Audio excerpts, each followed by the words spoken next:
Indonesia, 17,000 tropical islands spanning 3,000 miles. Bali, just east of Java, is among the smallest islands, 95 miles wide, 70 miles long. But 3 million tourists a year come to Bali, the leading East Indies destination. As visitors seek surf, scenery, and spirituality in Muslim Indonesia's only Hindu province, they find problems complicating Bali's promises. Hollywood gave Bali the ballyhoo in 1952 as the South Seas paradise that Dutch colonizers exploited for 336 years.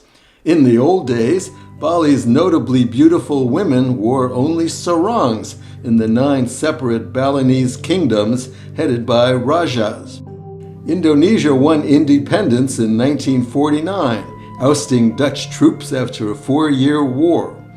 Perched on the earthquake-prone Pacific Ring of Fire, the nation of 282 million faces continuing challenges, and nowhere is promoting the image of paradise more vital and more fraught than in Bali, where tourism is 80% of the economy.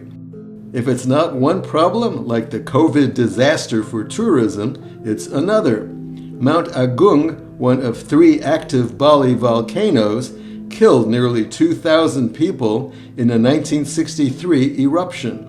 Superheated lava flowed again in 2019.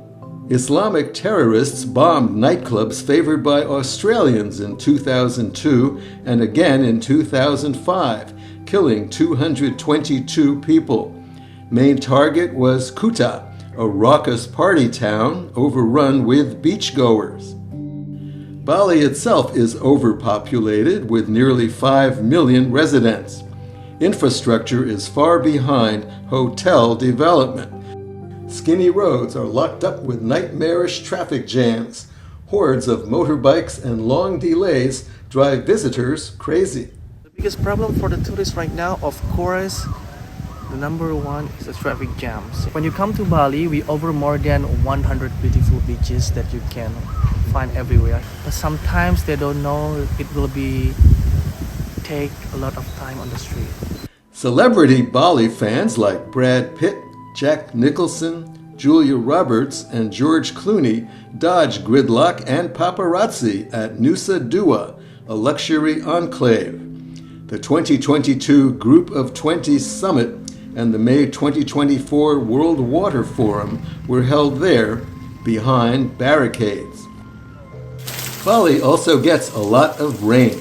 That produces bumper crops, lush greenery, and steamy equatorial humidity that not every visitor finds congenial. A lot of people that I know come to Bali in our summer, like August or July or September. Sometimes the heat are too much. The humidity is also very high here, more than 90, sometimes 100. It can be difficult to see Bali's greenness, obscured by miles of ramshackle roadside stores and workshops. With many roadside signs in English and American chain stores on tap, Bali can resemble Orlando. What you don't see is any Dutch influence. Balinese reject the oppressive colonial era. Bali has a shortage of colorful exotic birds, but it does have its own monkeys, long-tailed macaques. But unlike, say, Costa Rica, where monkeys are free for viewing in the treetops, here they can be seen primarily in a few small commercial monkey forests of nutmeg trees. You have to buy tickets. At least prices are reasonable. The Indonesian rupiah is one of the world's weakest currencies, about 15,000 rupiah to the US dollar. Have fun doing the math while paying for suntan lotion. Bali's greatest asset is the Balinese people. Welcoming, smiling, largely unspoiled. Bali is generally safe, despite signs of social problems. To sample what else is appealing in Bali, we skip Kuta in favor of quieter Benoa.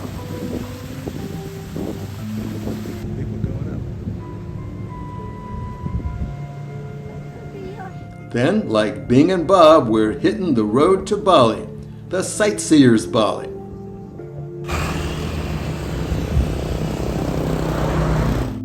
North of Denpasar, the charmless main city, Mountain Kitamani, with views of Lake Bratan and Mount Batur, another working volcano. Waterfalls aren't many and they're hard to reach with some tough climbing, but they can make a day trip just about worth the hassle. Rice terraces delight these hijab-wearing visitors, likely from Indonesia's Muslim other islands or maybe Malaysia. It was harvest time, so we missed seeing the water buffalo used for planting.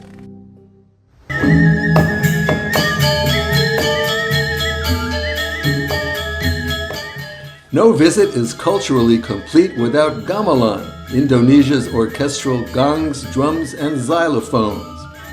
Gamelan accompanies traditional dances like the Barong Keris dance, symbolizing the classic battle between good and evil.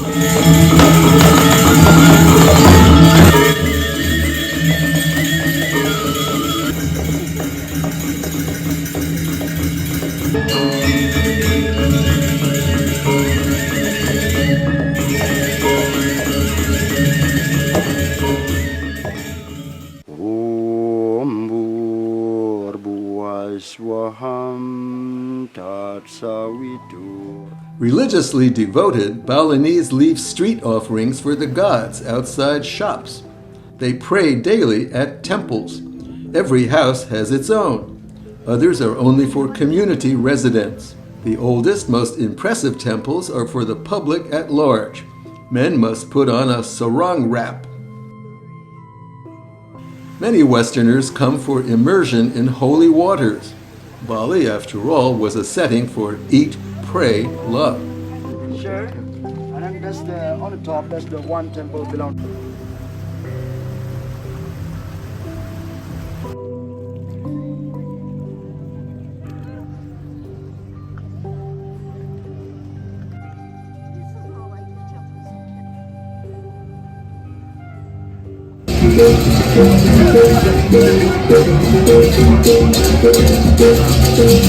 You never know when you might encounter a religious procession, which may be a funeral.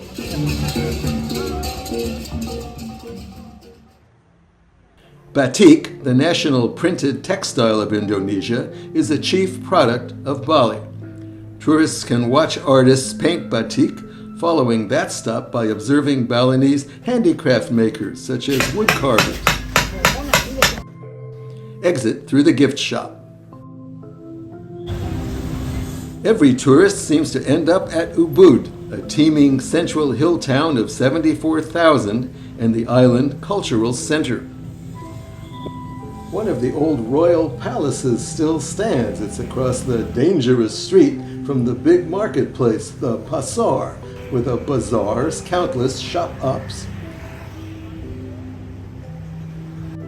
The merch here is mostly downscale, but the streets of Ubud are lined with fancier boutiques. And Ubud has worthwhile art museums, the Neka exhibiting excellent local painting.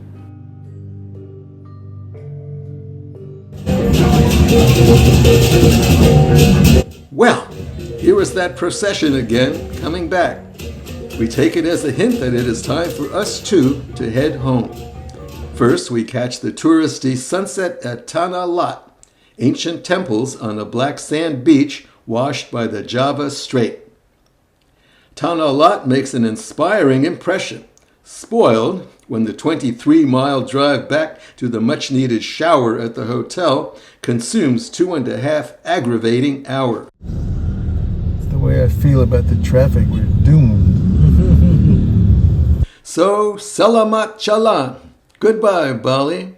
So far away, so far from seductive Dorothy Lamour, but prospectively a restored paradise with some bold planning and a few quadrillion rupiah.